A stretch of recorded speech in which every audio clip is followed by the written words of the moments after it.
Et donc, il est 11h05. Betty, ce que je te propose, c'est C'est qu'on parti. commence. Ouais. OK. Donc, l'idée de ce jour, c'est de vous présenter, enfin, l'idée du jour, pardon, c'est de vous présenter 5 techniques plutôt opérationnelles pour booster, en fait, votre marketing de formation. Et donc, on s'est déjà présenté. Voilà, Amandine et Raphaël sont dans le chat pour les retardataires. Betty et moi-même, nous sommes les animateurs du jour. Donc, n'hésitez pas à utiliser le chat si vous avez la moindre question. Et donc, la première question que nous, on s'est posée, avant même de vous présenter nos 5 techniques, c'est pourquoi faire du marketing de formation? Et pour répondre à cette question, il faut remettre un peu de contexte. Aujourd'hui, comme vous l'a dit Betty, vous avez de plus en plus d'offres de formation gratuites, payantes, internes, externes, et vous avez surtout l'infobésité qui est de plus en plus présente. Donc, la Covid-19 n'aide pas du tout. Hein. Vous avez un maximum en fait d'informations sur toutes les formations que vous pouvez faire. Vous avez aussi de plus en plus tout ce qui va être communication commerciale sur CPF. Je pense que vous en avez vu passer dans vos fils LinkedIn. Et en fait, vous avez donc un univers concurrentiel beaucoup plus développé. Et donc, pour se différencier, que ce soit vous en tant que directeur de formation, DRH ou responsable ou même coordinateur de formation, il va falloir en fait se différencier via le marketing, la communication. En fait, on va s'inspirer des techniques de marketing et de la com et même des techniques de vente pour booster votre taux d'apprenants, pour changer l'image même du pôle formation et donc pour avoir un maximum de stagiaires et même des stagiaires ambassadeurs. Ce qu'on va voir aujourd'hui. Et donc pour cela, on va vous présenter notre top 5 des 5 techniques pour booster votre offre de formation. Et donc Betty, je te laisse la main. Ça marche. Merci Guillaume. Donc, Je première t'en prie. technique pour nous, ça va être de donner une identité à la formation et de jouer le jeu à fond. Pourquoi? Parce qu'à travers votre identité de formation, ça va développer l'attractivité de la formation et évidemment de développer à la fois votre image de marque, soit du pôle du service formation ou l'image de marque d'une formation. Ça va également permettre à vos apprenants ou à vos collaborateurs de tout de suite identifier quand ils reçoivent une information par mail ou sur un autre canal, si vous avez bien votre identité graphique des couleurs, de tout de suite percevoir que vous transmettez une information qui va concerner la formation. Donc visuellement, vos apprenants vont tout de suite savoir que vous allez parler de la formation. Donc il y a une rapidité tout de suite d'information auprès de vos apprenants. Alors, comment développer justement cette identité, je dirais, de formation de marque? Il y a plusieurs éléments. Vous pouvez travailler la mécanique d'engagement en utilisant de la compétition, des jeux concours. Créer votre marque de formation à travers une charte graphique dédiée, des couleurs, un univers, un logo, etc. De travailler ensuite la communication de vos mailings. Vous différenciez absolument sur votre communication mailing. Est-ce que c'est un mail simple? Est-ce que vous allez mettre une image, un GIF? Est-ce que c'est plus en mode newsletter? Donc, il faut vraiment travailler davantage aujourd'hui vos mails. Travailler également tout ce qui va être la déclinaison multicanal. Évidemment, quand vous allez communiquer par mail, ce n'est pas le seul canal qui est à votre disposition, donc il va falloir réfléchir à sa déclinaison. Travailler ensuite vos supports de formation et ou les supports e-learning pour qu'on se retrouve toujours dans cet univers que vous aurez créé. Il ne faut pas que ce soit en décalage, hein, il faut que ce soit bien homogène.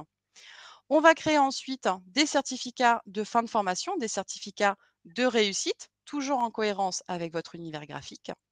Et enfin, la dernière chose, c'est potentiellement créer aussi une radio interne ou des podcasts. On sait aujourd'hui que c'est un nouvel outil, un nouveau canal de diffusion qui est fortement apprécié par beaucoup de collaborateurs et d'apprenants et ça vous permet aussi de vous démarquer.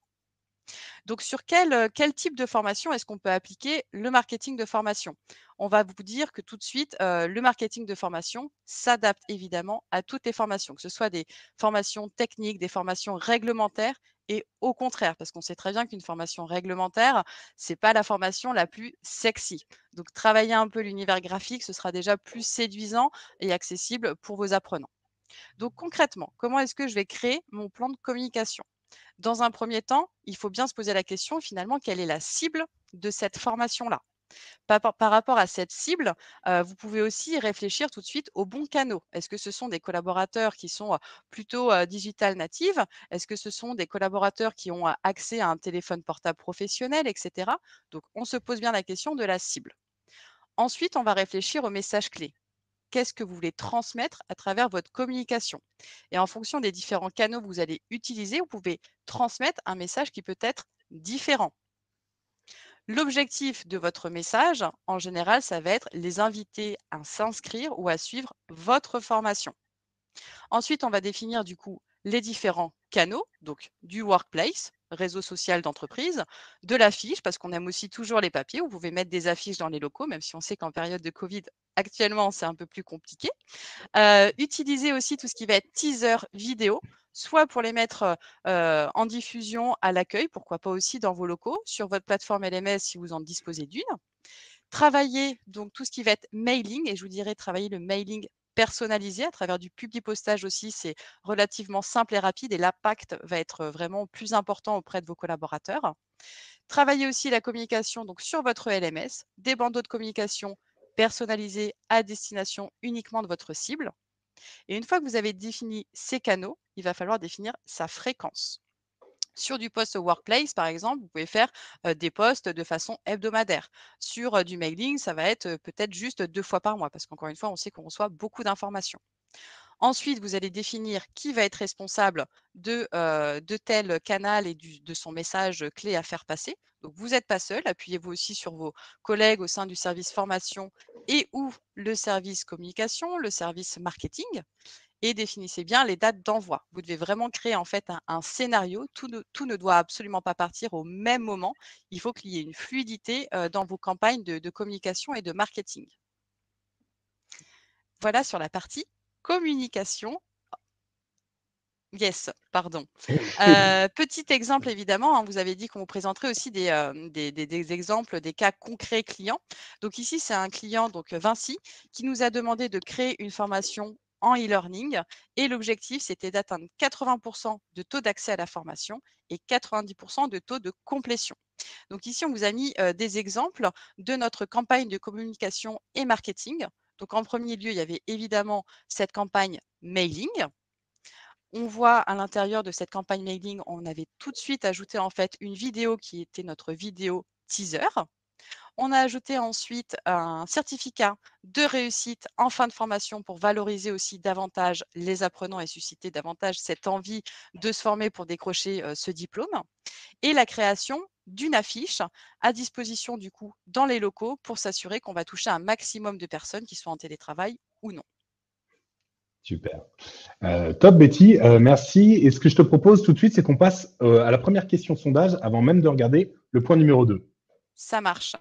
Donc première question, vous allez voir apparaître du coup dans sondage. Donc je vous invite à aller dans l'onglet sondage. Vous allez avoir la première question qui est la suivante. Pour vous, le marketing de formation, c'est indispensable, optionnel, des paillettes, un budget trop conséquent, un investissement important mais efficace. Petit sondage pour avoir votre vision des choses aussi sur le marketing. Il n'y a pas de mauvaise réponse, c'est juste pour percevoir en effet l'impact à vos yeux du marketing. Alors, je regarde les résultats. Est-ce que tout le monde a voté? Oui. Donc, vous êtes 58 à répondre que c'est un investissement important, mais efficace. Donc, vous estimez en effet qu'il y a un ROI. Encore une fois, c'est aussi notre conviction, hein. Lancer, je ne sais pas, une formation en ligne sans travailler le marketing de l'offre, vous allez peut-être dépenser un budget de 20-30 000 euros sur la création de contenu de formation. Mais si derrière, vous avez que 20-30 de taux d'accès, c'est pareil, c'est un budget qui n'aura pas été optimisé. Et vous êtes 37 à répondre que le marketing de l'offre est aujourd'hui indispensable. Donc, a priori, on est sur la même longueur d'onde. Yes, c'est top. C'est top, c'est top. Eh bien, je te laisse enchaîner. Yes. Donc, deuxième point, pour continuer. La deuxième technique, ça va être de susciter le besoin de réaliser les formations. Comment est-ce qu'on va travailler ce besoin de réaliser ces formations? Tout simplement en essayant de créer un vide, un sentiment de non-connaissance auprès de vos apprenants pour qu'ils aient ce besoin, ce questionnement d'aller compléter ce besoin de savoir. On prend un exemple type, je ne sais pas, une énigme ou un jeu de mots. On va dire, mais, hein, c'est quoi le rapport avec la formation? Et du coup, on se pose cette question, on ne comprend pas du tout le lien, le cheminement. Donc, ça va créer un peu de teasing et ça va tout de suite retenir l'attention des apprenants. Donc, ils vont se poser des questions et une fois qu'ils auront participé à la formation, là, tout s'éclaire et on comprend. Un exemple donc, qui a été travaillé par Robert Cialdini. Donc, c'est un psychologue américain qui a travaillé, qui a fait des études, des travaux sur tout ce qui est le marketing et les techniques de persuasion, qui met justement en avant l'impact des énigmes, des questions que l'on pose aux apprenants et cette possibilité en fait de travailler finalement plus sur le questionnement que sur le nom de votre formation. Aujourd'hui, on passe beaucoup de temps aussi sur le nom de la formation qui va soit donner trop d'éléments, soit c'est pas sexy, que travailler voilà un nom de formation qui n'aurait rien à voir. Je prends les techniques justement de persuasion. Si vous l'appelez Boost, voilà, l'impact peut être différent, mais pourquoi Boost? C'est quoi le rapport? Voilà, vous voyez, ça peut susciter tout de suite des questions et on a envie d'en savoir davantage. Exactement. Et puis à ce niveau-là, un exemple, on va dire, vraiment carré que nous, on a mis en place, c'est une formation qu'on a fait pour le Crédit Agricole Assurance qui s'appelle Conservation des capitaux d'essai. Alors quand je vous dis ça, c'est pas du tout sexy, hein. Et c'est une thématique qui l'est encore moins. Et en fait, ce qu'on a fait, c'est qu'on lui a donné un nom. Donc la formation est là, qu'on va voir tout au long de ce webinaire aujourd'hui. Et donc la formation est là, on lui a donné un nom et on n'a pas dit à quoi correspondait Ella. Donc on leur a juste dit, vous allez faire la formation est là. Et derrière, la réponse de qu'est-ce que est là ou qui est là ou qu'est-ce que est là, et ben en fait, la réponse, vous l'avez lors de la formation. Donc, c'est là où en fait, on va jouer beaucoup plus sur et j'aime beaucoup cette idée de besoin de savoir, l'idée de j'ai besoin de savoir ce qui est là. Et un autre exemple, hein, tout simple, c'est aujourd'hui, notre webinar ne s'appelle pas en fait technique de formation, enfin technique de marketing de formation. C'est beaucoup plus comment, à partir de jeux de mots débiles, ratés, vous pouvez booster votre taux en fait d'inscription, par exemple de formation, enfin de stagiaire à votre plateforme. Donc en fait, on est à jouer sur la même mécanique, donner envie de savoir comment on fait en fait, tout simplement. Donc le besoin de savoir de Robert est parfait pour donner envie et donc derrière, donner envie à nos stagiaires de participer à nos formations. Yes, parfait. Merci Guillaume pour cet exemple. Pour continuer du coup sur ce besoin de stimuler l'esprit de challenge de vos collaborateurs, donc il y a toute la partie, on a déjà dit, gamification, jeu, compétition. Il y a également, et c'est très important aujourd'hui puisque 20% des apprenants suivent des formations dans le but en fait d'avoir un certificat de réussite. Donc vous pouvez augmenter la valeur subjective de vos formations grâce aux attestations. Vous pouvez très bien mettre à la fin du coup d'un parcours de formation une attestation qui pourrait être signée, je ne sais pas, par un sponsor, par le DRH, par le CEO, qui aura tout de suite une valeur plus importante pour vos apprenants. Oh, pardon. Deuxième chose également donc à savoir, c'est ce que Guillaume vous expliquait par rapport à l'exemple sur Ella. Vous pouvez en effet créer des jeux de mots pour susciter ce questionnement et cette envie d'en savoir davantage. Donc ici, on a créé simplement un GIF qui était mis à disposition dans les campagnes de mail où on présentait donc cette nouvelle formation. Ella, en leur demandant à votre avis, et là, c'est quoi? Est-ce que c'est un plat espagnol, une paella, etc. Vous voyez, on est complètement à l'opposé du contenu de la formation qui était plus une formation réglementaire à la base. Donc là, on va développer tout de suite cette culture du secret et du teasing. Exactement. Et je me permets de rebondir, Betty, on va même leur demander aux participants qui participent à la formation ELA de ne surtout pas dévoiler le secret, qui est là ou qu'est-ce qu'elle est là. En fait, on leur demande de garder le secret pour que les autres stagiaires ne dévoilent pas donc le secret et qu'on reste dans cette fameuse culture du secret. Yes. Et donc, je reprends la main. Donc, troisième technique, enrichir les formats de communication. Donc, comment faire pour enrichir les formats de communication lorsque aujourd'hui vous êtes responsable de formation et surtout, l'idée, c'est de se dire responsable de formation ne veut pas dire responsable marketing ou communication. Enfin, pas encore. Enfin, pas encore. Pourquoi? Parce que l'idée, c'est que le métier va évoluer. Vous avez vu avec tout le boom de tout l'angle digital, on va vous demander de plus en plus d'intégrer la communication, de donner envie à vos participants de se connecter, par exemple, à votre plateforme LMS ou même de faire les cursus de formation à distance. Et donc, nous, on a 3 tips en fait pour enrichir les formats de communication. Sélectionner les bons formats, être malin et connaître ses limites. Le premier, sélectionner les bons formats, c'est de sélectionner les formats qui sont adaptés aux nouveaux usages. Vos stagiaires ont évolué, tout comme des clients ont évolué. ils ont des nouveaux usages, un nouveau mode de consommation de la formation, mais aussi de l'information. Et donc, c'est vraiment de leur proposer des contenus qui leur donnent envie, qui soient sur les plateformes correspondantes, et de même pousser la réflexion encore plus loin, d'essayer de s'adapter à l'ADN de la formation proposée. Un exemple concret, lorsque vous allez proposer une formation, par exemple, de technique commerciale au téléphone, c'est très spécifique, vous pouvez proposer un plan de communication uniquement audio. N'hésitez pas à, par exemple, créer des podcasts, à même les inviter via des formats audio, un coup de téléphone, etc. De rester sur cette base. Donc, en fait, vous allez créer une cohérence entre la formation et le plan de com. Être malin, c'est peut-être la partie la plus importante. Le Be Smart, c'est l'idée de créer un plan de communication. On a l'impression que c'est conséquent, mais en fait, pas du tout. C'est juste de l'optimiser, de le faire le plus simplement possible. Vous pouvez très bien partir sur une base d'un teaser, un contenu donc de communication marketée et derrière des interviews post-formation. Ça peut vous suffire en plan de com. C'est vraiment cette idée de sélectionner en fait les bons canaux et surtout la pertinence des contenus que vous allez vouloir développer. Ça ne sert à rien de faire un plan de communication global gigantesque pour une formation qui va toucher par exemple que 8 collaborateurs. Le Be Smart aussi, c'est de sélectionner les bons outils. Et donc pour cela, c'est de se poser la question. Vous avez des outils experts comme la suite Adobe, qui est génial, mais qui va vous demander beaucoup de temps et surtout une grande pratique.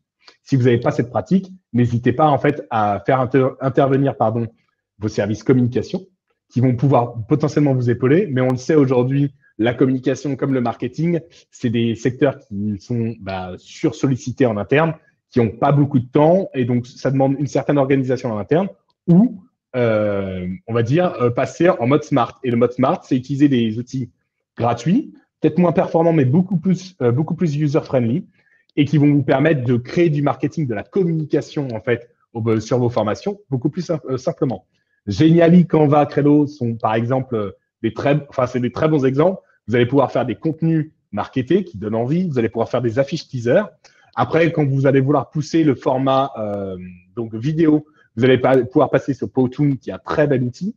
Le choix des images, parce qu'on le sait, de la communication, c'est surtout la bonne image. Donc, avec FreePic, où vous allez avoir un catalogue de photos gratuites assez conséquentes. Vous avez même des outils gratuits, style Remove Background, donc BG, qui vous permet par exemple, d'enlever un fond d'une image très facilement. Donc voilà, ça, c'est des outils assez faciles. Et on peut penser aussi que la vidéo, c'est un format complexe, mais aujourd'hui, vous avez la meilleure caméra du monde avec votre smartphone. Vous avez des formats de vidéo qui sont beaucoup plus poussés, beaucoup plus quali. Donc, en l'espace de 2 minutes avec votre iPhone, votre smartphone Android également, vous pouvez prendre une vidéo, un témoignage, par exemple, post-formation. Vous aurez en plus une proximité de par le fait que vous êtes avec votre smartphone. Donc voilà, c'est vraiment cette idée d'être smart dans le plan de com. Et enfin, connaître ses limites. Ça, c'est quelque chose de très important pour nous. C'est cette idée de non, en fait, nous, en tant que directeur de formation, en tant que DRH, nous ne sommes pas des créatifs, du moins pas au premier sens du terme. C'est pas notre métier.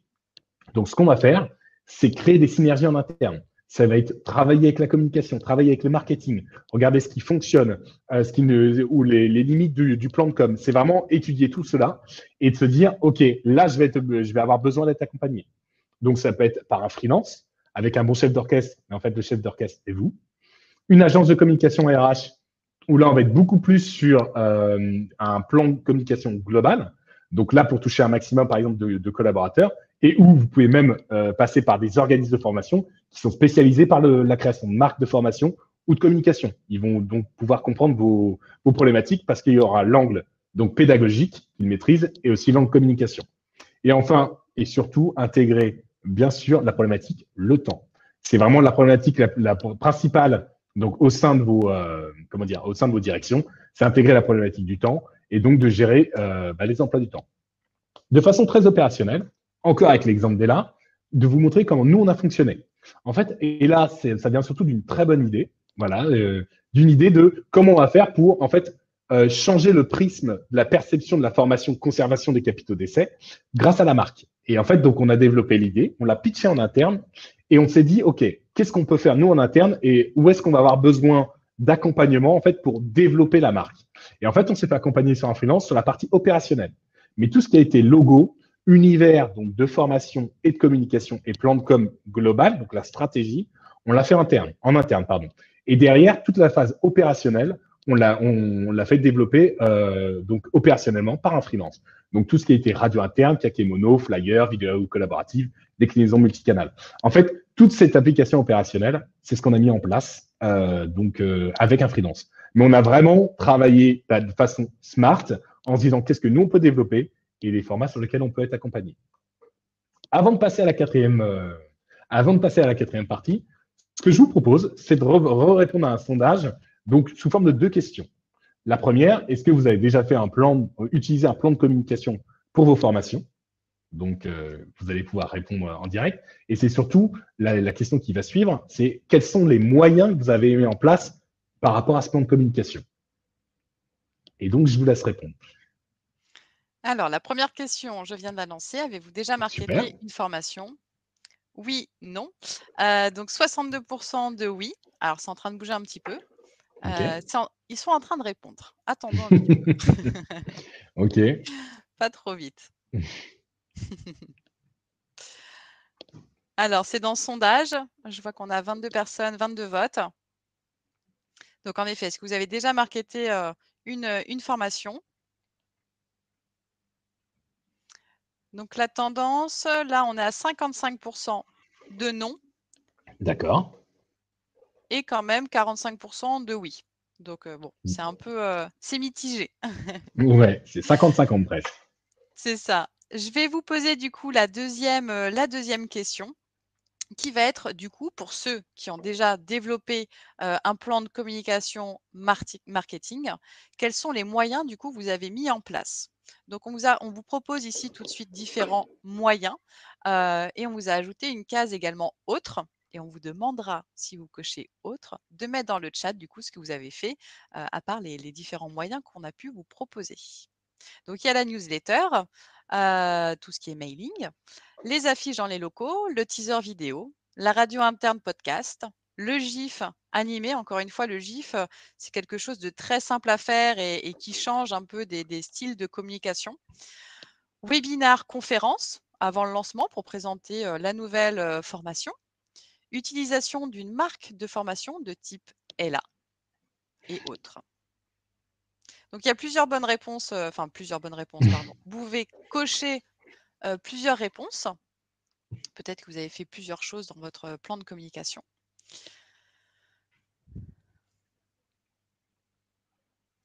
Alors, on attend un petit peu les réponses. Yes. Pour le moment, la tendance, c'est beaucoup sur la newsletter, 25%. Ouais, ce qui est normal. Teaser vidéo, OK. numéro 2.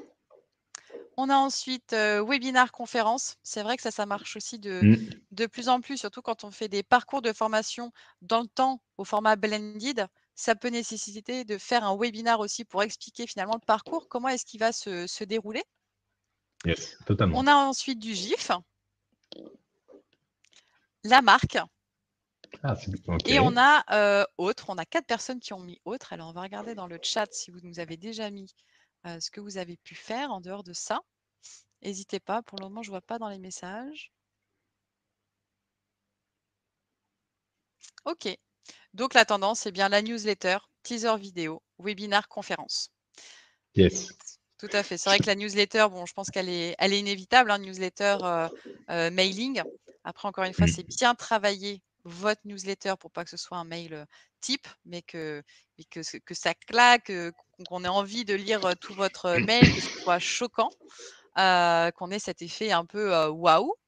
Teaser vidéo, alors Guillaume l'a déjà dit, hein, il y a aujourd'hui beaucoup d'outils aussi comme Potoon qui permettent de créer des teasers vidéo à partir de templates. Vous avez déjà des personnages, tout un univers proposé. Donc, en 1 à 2 jours, vous pouvez, à travers cet outil-là, faire un teaser vidéo qui est tout à fait convenable. Yes. Parfait. Est-ce qu'on a…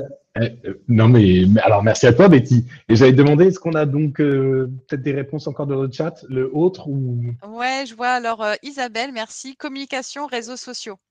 Oui, Alors, réseaux super. sociaux, ouais, parfait. Ça, Ouais, c'est un… tout ce qui va être réseau social interne et ou utilisation de réseaux sociaux externes, mais donc maîtrisé. Ça peut être par exemple une communication via WhatsApp. Mais c'est vrai qu'on a de plus en plus de communication via les réseaux sociaux internes. Donc, par exemple, faire un reminder de tiens, la formation est dans 3 jours, ou au contraire, de profiter d'un post donc, sur le réseau social pour rappeler une bonne pratique donc qu'on a vu en formation. L'exemple des 21 jours, avec les nouveaux réflexes, par exemple. Donc, ouais. Dis-moi, Betty, est-ce que tu en as d'autres ou je continue? Non, c'est tout. Je vois qu'il y a une question, Ok. mais je vais laisser Raphaël ou Amandine répondre à Maureen. Super. OK. Eh ben, je continue alors. Donc, l'idée de multiplier les canaux de communication. Alors, on va briser tout de suite un tabou. Le tabou de, oui, le stagiaire, en fait, est un client. Et en fait, quand on intègre ça, bizarrement, ça va changer notre mécanique comment dire, de chasse, hein, tout simplement, parce que on va passer donc sur une chasse, enfin, un tunnel de vente et un tunnel de vente où on passe d'un prospect à un client et même un client ambassadeur. Et en fait, notre prospect, c'est notre nouveau salarié. Et donc, aux différentes étapes de sa vie professionnelle au sein de votre structure, il va passer de nouveau salarié, visiteur où va découvrir votre offre de formation, nouveau stagiaire et enfin stagiaire ambassadeur. Et par rapport à chacune des phases que Betty va vous développer juste après, on a vraiment 4 actions, donc attirer, nourrir, convertir et fidéliser, qui est vraiment l'objectif final de faire votre stagiaire donc un vecteur de communication autour de votre formation. Et donc, pourquoi en fait multiplier les canaux de communication? Je vous l'ai dit tout à l'heure, le nouveau stagiaire, en fait, il a des nouveaux usages. Donc, en fait, si je le considère comme un prospect, il va falloir que je m'adapte à ces nouveaux usages, que je m'adapte en fait à ces canaux pour lui proposer en fait un plan de prospection détaillé. Le nouvel usage, c'est aussi l'Atawadak. Je pense que l'Atawadak, vous l'avez déjà vu dans tout ce qui est pédagogie, mais en fait, ça correspond parfaitement aux problématiques de communication. Donc, anytime, anywhere, any device, any content, pardon. Donc, n'importe où, n'importe quand, même si c'est l'inverse, sur n'importe quel appareil et enfin n'importe quel contenu. C'est vraiment l'idée d'un plan de communication multicanal qui touche donc le collaborateur, quelle que soit la plateforme qu'il utilise, quel que soit le vecteur en fait de communication qu'il utilise. Et enfin et surtout, c'est vrai qu'on n'en a pas parlé ce matin, mais il y a l'influence de la Covid-19. Donc, catalyseur distanciel, oui. La Covid-19 a chamboulé toute notre pratique, toute notre façon de consommer la formation, mais aussi de consommer la communication. Cette idée de, OK, on est tous, donc, enfin, on est la plupart en télétravail, comment je vais faire pour adapter ma communication, pour donner envie de faire les formations à distance. Et donc, je vous l'ai dit aussi, multiplier les points de contact. Encore une fois, si je suis dans une démarche commerciale, je vais essayer d'atteindre mon collaborateur, enfin mon prospect, donc surtout sur un maximum de canaux pour maximiser les chances de diffusion du message et donc lui donner envie de participer à la formation.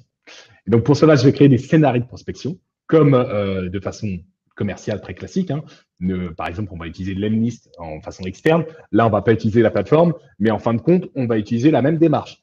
Ça veut dire, je vais proposer un premier mail, je vais voir si j'ai un retour du stagiaire sur celui-ci, je vais proposer derrière un message sur les réseaux sociaux internes, par exemple, etc., etc., pour lui donner envie de découvrir, par exemple, la formation en interne ou même une formation spécifique.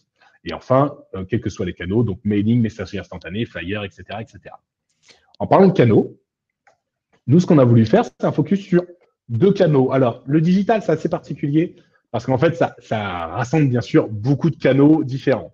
Mais vous avez aussi le papier. Alors, le papier aussi, c'est assez particulier. On est un peu dans la provoque sur ces deux angles, on va dire. Donc, le premier, le digital. C'est vrai qu'aujourd'hui, c'est le plus simple, le plus direct et surtout le plus accessible.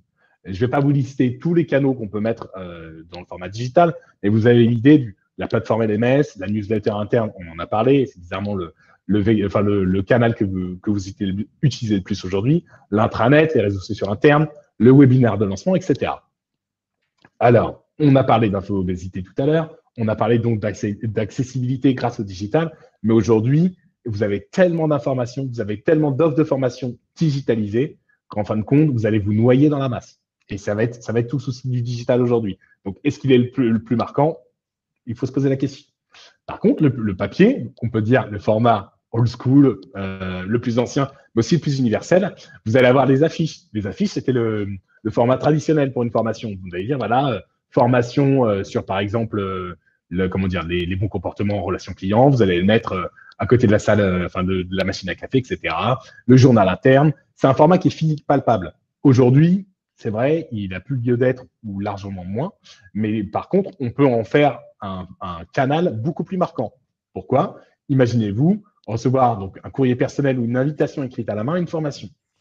On remet un peu de contexte. Formation projet Voltaire. Vous allez recevoir donc un courrier, donc adresse personnelle si vous autorisez, si vous l'autorisez, ou enfin directement au sein de vos locaux. Imaginons que vous revenez une fois par semaine dans vos locaux. Vous recevez l'invitation qui est écrite à la main pour s'inscrire au projet Voltaire. Ça va vous donner envie bizarrement de faire la formation. C'est vraiment cette idée de faire vivre une expérience en fait globale grâce à la communication, donner envie de s'inscrire à la formation et donc de faire la formation. Et donc, comme avec n'importe quel client, créer de l'émotion. En fait, il va falloir générer de l'émotion. C'est ce qui va lui donner envie. Nous, on a un leitmotiv. Hein, c'est aujourd'hui, on ne vend plus, on donne envie d'acheter. C'est exactement ça. Et c'est grâce à l'émotion. De façon très opérationnelle, on vous a présenté donc deux slides d'exemple sur comment dire, les multiples canaux de communication que nous, on a utilisés. Là, si on regarde l'exemple d'Ella, vous avez des flyers commerciaux très classiques, un kakémono qui est aussi un format, on va dire, très classique, qui est un format palpable, mais on a fait aussi tout ce qui était vidéo collaborative. Donc, vidéo collaborative, en fait, le concept est un concept qui est tellement impactant, qui a des valeurs du Crédit Agricole Assurance, ce qui fait que les collaborateurs ont réussi à s'imprégner de ces valeurs et on leur a demandé en quoi ils étaient là. Et donc, ça a été un carton parce qu'on a eu énormément de vidéos, en fait, post-formation en disant, voilà, et là, c'est moi par rapport aux valeurs qu'on a essayé de diffuser. Donc, c'est vraiment cette idée des vidéos collaboratives que vous pouvez diffuser derrière en communication interne, donc sur l'intranet, sur la plateforme les réseaux sociaux internes, etc., etc. Et après, vous avez les formats plus classiques, donc la radio podcast qu'on anime, nous, de notre côté en interne, les vidéos reminder en motion design, ça peut être une vidéo qui va être donc teaser en amont, mais ça peut être aussi un reminder, donc post-formation pour rappeler ce qu'on a vu pendant la formation.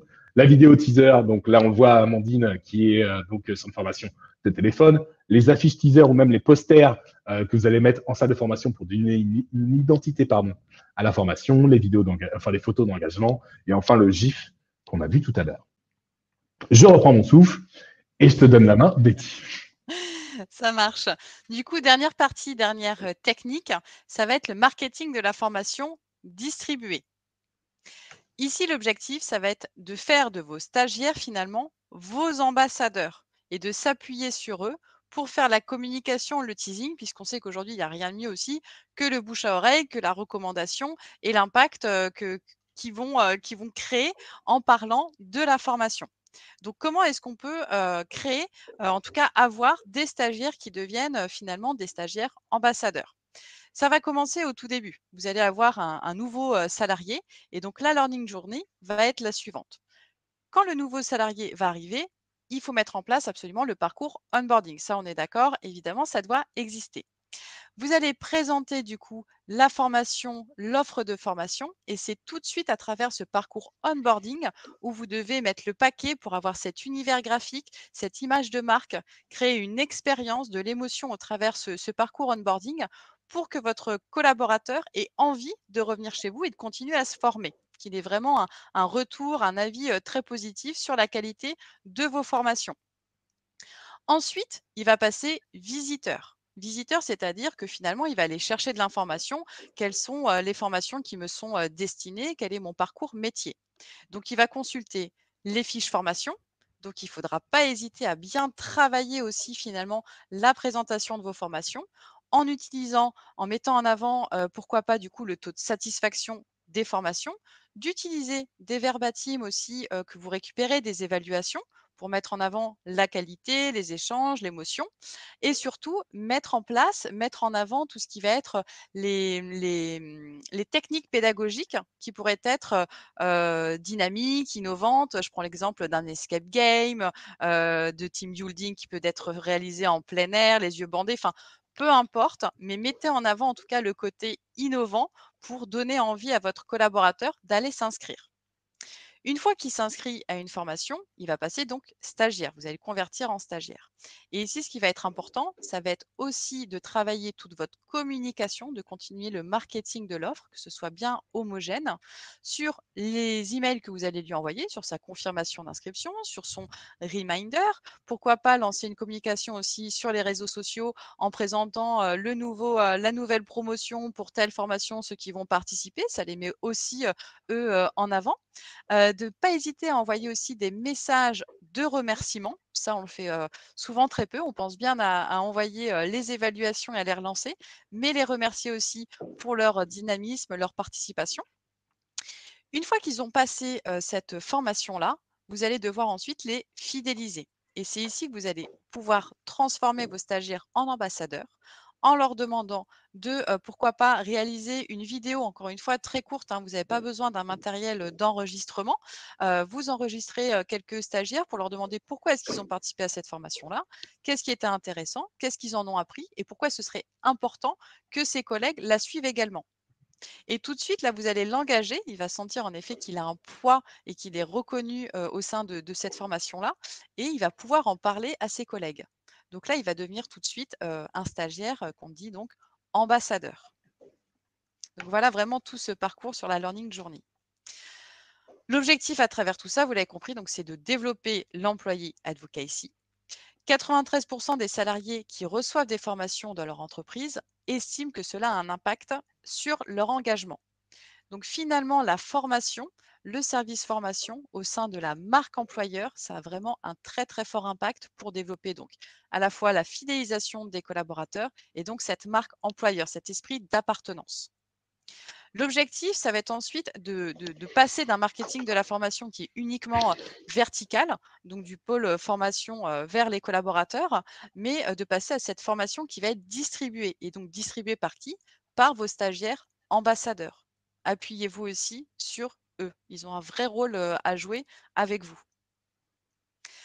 Pour terminer sur cette partie-là, il faut bien penser aussi le plan de communication avec un avant, un pendant et un après. Finalement, c'est un peu comme les formations, toutes les formations que vous créez, ça doit être pensé aussi et réfléchi, le déroulé pédagogique avec un avant, un pendant et un après. Sur la communication, c'est la même chose. Il va falloir tout d'abord impliquer au maximum les collaborateurs, votre cible, sur la création du contenu de la formation. Pourquoi? Parce que c'est eux ensuite qui vont pouvoir en parler et vous serez beaucoup plus certain que vous répondez en tout cas aux objectifs pédagogiques attendus de vos apprenants. Ça va vous permettre aussi de mieux les connaître pour adresser aussi un plan de communication optimal. Sur le pendant, eh bien, il va falloir leur faire vivre une expérience, encore une fois, impactante. Utiliser des ateliers que vous pouvez aussi marketer. Guillaume vous le montrait, n'hésitez pas à prendre des photos lors des formations, lors d'un team building ou d'une expérience vraiment intéressante pour prendre une photo, la poster sur vos réseaux sociaux internes d'entreprise pour montrer et donner l'envie, mais qu'est-ce qu'ils ont fait, pourquoi est-ce qu'il est comme ça. Et sur l'après, donc on continue. On peut faire des interviews, on peut continuer aussi à créer des échanges entre les apprenants qui auront participé à cette formation pour qu'ils puissent avoir davantage cette cohésion, ce partage. Et à travers, je ne sais pas, toujours pareil, le réseau social d'entreprise, si vous créez un réseau pour eux, ils vont pouvoir aussi développer et adresser des sujets à leurs managers ou aussi à leurs collègues. Et donc, avant même qu'ils aient tous participé à la formation, ils vont se dire: «Ah, mais qu'est-ce qui se passe dans cette boucle-là? Comment est-ce qu'ils savent ci ou ça?» Et ça peut susciter davantage aussi d'engagement et d'envie pour les autres de venir se former. Donc voilà, il y a vraiment cet avant, pendant, après pour faire de vos stagiaires des ambassadeurs. Essayez de les impliquer au maximum sur la construction de vos formations. Pour terminer là-dessus, je vois le temps qui court, on est dans le timing. Rapidement, ce qu'il faut retenir finalement de ce webinaire, des différentes techniques qu'on vous a présentées. Intégrer le service de communication interne et ou le service marketing pour faire les bons choix. Les bons choix sur quoi? Sur votre univers graphique, sur les couleurs, sur le logo. C'est vraiment quelque chose qu'il faut valider aussi avec eux pour qu'ensuite les collaborateurs de votre entreprise puissent vous identifier visuellement comme un message venant du service formation. Faites jouer les valeurs de l'entreprise, le sentiment d'appartenance. Chaque entreprise a ses propres valeurs, donc vous pouvez aussi jouer là-dessus. Créez une identité propre à votre pôle formation. Établissez son plan de communication simple et efficace, comme on vous l'a montré, un simple fichier Excel avec la cible, le message clé, le canal, le qui fait quoi et le quand. Trouvez les bons outils pour faire connaître votre offre en interne. Donc, encore une fois, les canaux, mais également les outils qui sont simples et efficaces qui vont permettre de créer des affiches, des teasers vidéo, des communications vraiment impactantes et innovantes. Attention, dernier point, la forme ne doit pas prendre le dessus sur le fond. On n'est pas en train de vous dire que vous devez passer autant de temps que sur la création d'un déroulé pédagogique. Donc, c'est important d'avoir à chaque fois de calibrer à peu près le temps passé et l'investissement nécessaire sur le marketing de l'offre par rapport à une formation, en prenant en compte à la fois le nombre de collaborateurs qui sont visés, votre cible, hein, si c'est à destination uniquement de 10 personnes, 50, 100 personnes, et je dirais la longévité aussi, la durée de vie de cette formation-là. C'est ça qui va vous aider à déterminer le temps passé et le budget que vous souhaitez mettre à disposition pour cette formation-là.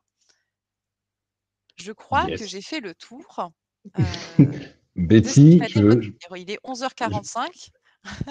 c'est un timing, autant de ponctualité, c'est quand même fou. Mais non, je pense qu'on a tout dit. C'est plutôt pas mal. J'ai arrêté le partage. Je vais regarder dans le chat s'il y a des questions. Oui. S'il y a des questions, n'hésitez pas.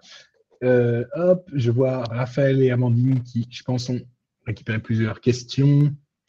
Alors, comment mobiliser les collaborateurs des usines, sachant qu'ils ne souhaitent pas utiliser leur temps de pause et n'ont pas un accès facile au digital? Eh bien là, tu veux répondre, Non, Guillaume? mais vas-y, je t'en prie, je t'en prie. Je dirais que là, vous allez principalement avoir en effet tout ce qui va rester très papier dans leurs locaux, leurs bureaux, suivant l'endroit où ils travaillent. N'hésitez pas à mettre en effet à leur emplacement une affiche, nouvelle formation, des choses très simples, mais qui vont forcément voir. Ça peut être également, je prends des choses bêtes et méchantes, hein, mais pourquoi pas dans les toilettes, à l'accueil, dès qu'ils passent la porte d'entrée, mettre cette affiche sur la porte. Ça va dépendre vraiment de votre cible en usine. Après, il faut évidemment compter et s'appuyer sur le manager. C'est le manager aussi qui peut faire redescendre l'information. Vous pouvez lui mettre à disposition tout un kit aussi. Et lors d'une petite réunion de 10 minutes, il passe pourquoi pas le teasing, le GIF. Enfin, vous voyez, il peut aussi faire passer l'information digitale. Exactement. Et puis, on peut aussi, sur des populations donc, qui ont une appétence moins développée sur la formation, essayer de casser les codes, de trouver par exemple un objet qui va leur décrire la formation, qui va les marquer et leur donner envie de participer. Et donc, qui n'aura pas besoin d'un support digital. On va être beaucoup plus sur la communication par l'objet. L'exemple qu'on vous a donné tout à l'heure, c'est vraiment essayer de contextualiser votre com. Et c'est pour ça aussi qu'on va vous parler de bonnes idées. Vous savez, ça peut être très simple. Hein. L'idée de, par exemple, la carte postale, j'ai n'importe quoi, ou le message écrit à la main, ça ne demande pas grand-chose. Et pourtant, si votre formation est liée à ce canal, ou si vous arrivez à créer du lien en fait au canal de com correspondant, eh ben, ça va faire tout de suite sens et vous allez donc booster l'ancrage. Donc, c'est vraiment, voilà, c'est adaptez-vous en fait à votre population. Et c'est pour ça qu'on l'a dit aussi tout à l'heure. Il y a il y a un facteur clé de succès, c'est la connaissance de vos stagiaires. Plus vous connaissez vos stagiaires et leurs besoins, leurs habitudes, mieux le message sera délivré en fait. Et c'est là où il y a quelque chose à faire et sans, comme on l'a dit, hein, comme Betty l'a dit tout à l'heure, sans dépenser des milliers et des cents par exemple en communication. Soyez malin. Parfait. Deuxième question. Ouais, vas-y, je t'en Quel est le prie. support de communication à date préféré des collaborateurs? Est-ce que ça dépend de la tranche d'âge, des salariés ou domaine d'activité?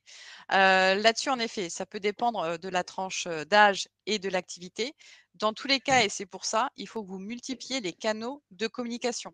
Parce qu'en dehors de tout ce qui est tranche d'âge ou d'activité, vous le savez, vous pouvez avoir des profils qui sont plus visuels, auditifs, etc. Donc, multipliez vos canaux de communication pour vous assurer que vous allez réussir à toucher quand même un maximum de personnes. Évidemment, ce qui marche beaucoup aujourd'hui, c'est la vidéo et les GIFs. Après, voilà, ça évolue en permanence parce que quand on va s'habituer à avoir que de la vidéo et que des GIFs, on va encore passer à autre chose. Donc, il faut multiplier les différents canaux et outils. Et c'est vrai que non, Vas-y. j'allais rebondir juste sur les canaux en me disant que c'est vrai, là, la vidéo, le GIF, on en voit de plus en plus. Et moi, je suis très content, par exemple, de revoir le retour de l'audio.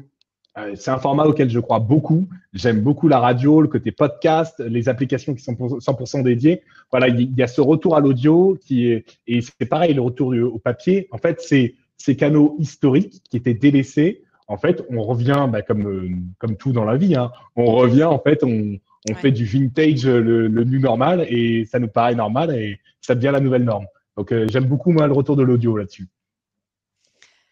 Alors, pourrions-nous avoir la présentation? Easy, oui, on va vous envoyer la présentation avec le replay, vous aurez les 2. Yes. Quelles sont les pistes de Nicolas, de rétribution que vous ou vos clients ont utilisées pour gratifier les ambassadeurs de la formation? Donc oui, on n'en a pas parlé, mais ça, c'est hyper important. Pour vos ambassadeurs de formation, il y a plusieurs choses que vous pouvez faire. Je dirais la première chose, c'est des événements aussi à destination uniquement des ambassadeurs. Pourquoi pas une journée, une demi-journée de team building ou une formation que vous allez leur offrir gratuitement, ou vous les emmenez dans un autre lieu, ou vous les invitez au restaurant. Enfin, avec pourquoi pas le CEO qui va venir aussi les remercier parce qu'ils jouent un rôle très important. Vous pouvez aussi faire un post, tous les prendre en photo et les publier aussi sur vos réseaux sociaux pour que tout le monde ait connaissance que ce sont les ambassadeurs de l'entreprise et qu'ils soient visibles. Vous pouvez, il y a plein d'idées, hein, vous pouvez aussi faire une petite vidéo de chacun de vos ambassadeurs en 30 secondes. Ils se présentent. Je suis qui? Je fais quoi? Pourquoi est-ce que je suis ambassadeur de telle formation? Vous les mettez à disposition sur la plateforme LMS. Ce qu'ils vont avoir besoin, il faut le chercher, c'est ce besoin d'être valorisé. Donc après, c'est en fonction de votre temps, de votre budget que vous pouvez consacrer, de faire des événements, etc. Guillaume, tu veux compléter? J'allais dire, tu as tout dit. C'est exactement ça. C'est l'idée, valorisez-les et valorisez-les de façon maligne. Encore une fois, moi, j'adore la vidéo de se présenter en tant que démultiplicateur et dire, voilà, en quoi vous êtes l'ambassadeur de la formation. Et ça permet aussi de diffuser l'état d'esprit. Donc ça, c'est très important, l'état d'esprit de la formation, l'état d'esprit de la marque de la formation. Voilà, utilisez vos démultiplicateurs. Enfin voilà, c'est un super canal.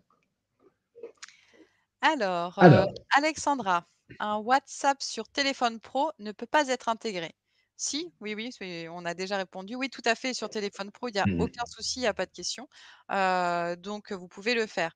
Après, j'ai envie de dire juste attention, puisque WhatsApp, c'est aussi très linéaire par rapport à vos boucles d'apprenants.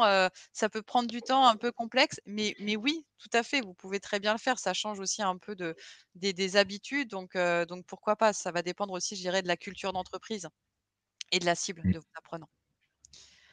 Comment gérez-vous RGPD avec les réseaux sociaux et communication auprès de toutes les populations? Alors là-dessus, il y a 2 choses.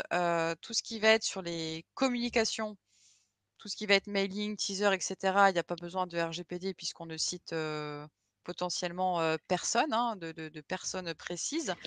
Plus peut-être sur, RGPD si vous diffusez après les interviews de vos stagiaires, où là, en effet, on peut, les identifier, exactement.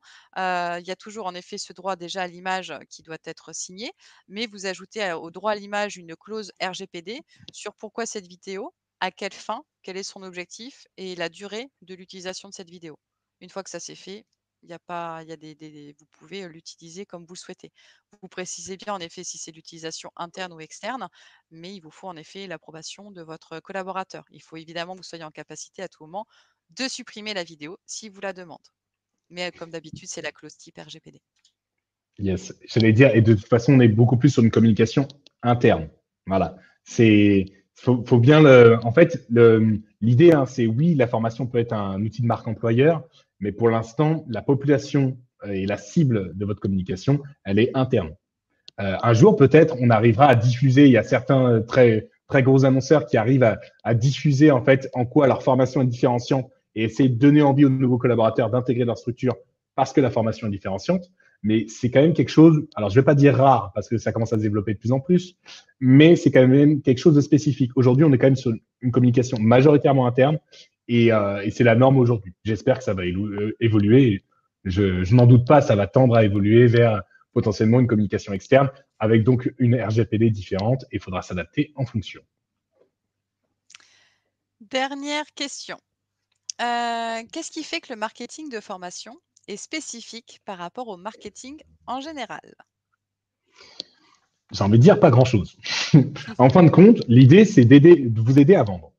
Donc, en fait, ce qu'il faut juste intégrer, c'est que enfin, intégrer, je ne sais pas, mais il faut se mettre dans une posture commerciale de dire, OK, aujourd'hui, mon stagiaire, qu'il soit interne ou externe, hein, mon stagiaire a une offre de formation immense. Donc, il faut lui donner envie, en fait, de participer à votre formation. Et pour cela, vous allez utiliser toutes les techniques du marketing classique, mais adaptées à la formation. Donc, ça voudrait dire essayer de l'engager, essayer de lui donner envie de participer et surtout essayer lui-même de terminer à la formation. Donc, vous allez mettre un plan marketing comme n'importe quel plan pour essayer attirer un prospect et de le convertir en client et derrière en ambassadeur. C'est pour ça aussi, tout à l'heure, on a utilisé les termes tunnel de vente parce que c'est littéralement ça. Donc, il n'y a pas de grande différence. C'est juste, on adapte en fait la cible, mais on considère votre stagiaire ou futur stagiaire comme un client interne. Voilà, de façon très simple. Tout à fait d'accord. Est-ce qu'on a d'autres questions? Oui, de Tant nouvelles. mieux. Votre proposition suppose l'adhésion des managers des stagiaires potentiels. Plan marketing spécifique. Votre proposition suppose l'adhésion des managers des stagiaires potentiels. Plan marketing spécifique. Tu veux commencer? Ben, si tu... Ouais, je peux commencer. Donc, dans l'idée, oui, intégrer un maximum de personnes en fait dans votre cursus de formation, dans votre marque de formation. Vous pouvez en faire des ambassadeurs, vous pouvez en faire des sponsors ou une déclinaison du sponsor global de votre formation. Mais oui, investissez-les dedans. N'hésitez pas aussi à leur faire une sensibilisation, présenter l'état d'esprit de la formation. Je vous donne un cas concret. Et là, c'est un concept qui est spécifique qui est à destination des collaborateurs, mais les managers ont la sensibilisation, elle est là. Parce qu'il y a un concept, il y a un état d'esprit, il y a des valeurs, il y a un message, et ça, il faut qu'ils l'intègrent. Parce que derrière, ils vont même diffuser en fait cet état d'esprit. Donc oui, vraiment intégrer les managers dans ce cursus. Et deuxième oui, sur le plan marketing spécifique. Parfait. Si tu as quelque chose, bon, ben voilà. Rien à compléter. Dernière question. Quid de la thématique ROI mentionnée sur votre affiche?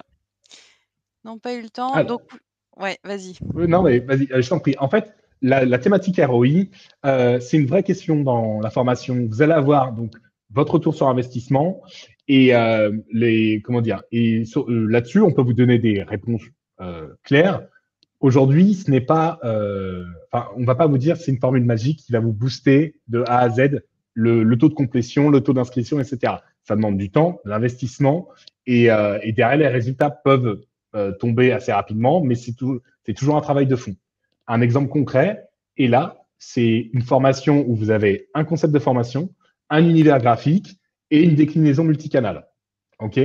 Donc, on est sur un taux d'inscription à 90% à la formation versus un taux classique à 60%. Une formation qui a été élue formation innovante de l'année par le groupe, donc Crédit Agricole Assurance, alors qu'on se battait pour des formations en réalité virtuelle, par exemple, où en fin de compte, c'est la marque, c'est le concept qui valorise en fait les collaborateurs, qui intègre les valeurs du Crédit Agricole et qui leur permet aussi d'aborder toute la question de posture et de relation client, qui a fait que la formation est perçue comme innovante. Donc, on est vraiment dans le pouvoir de la marque. Et derrière, vous avez donc un taux de satisfaction qui a plus de 4 sur 5, un NPS qui est, alors je ne l'ai pas sous les yeux, mais qui est très conséquent. Et cette idée de donner envie. C'est une formation, à chaque fois qu'on anime, donc la formation est là, on a toujours le même discours. On nous en a parlé. C'est une formation différenciante et on va vers une journée marquante. C'est les 3 retours qu'on a avant la formation. Et après la formation, c'est pareil. On a vécu quelque chose de totalement différent. On est tous là. Et vous avez vu, je vous ai pas dit en fait ce qu'est là ou ce qui est là. Donc je garde ça pour moi. Encore une fois, culture du secret. C'est vraiment tous ces éléments qui ont fait que, en termes de ROI, en fait, on a des retours positifs.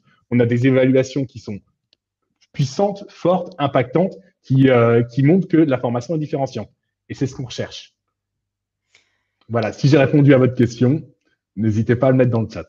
Et le ROI, pour terminer, il va dépendre aussi du budget formation pour la formation que vous venez de créer aussi.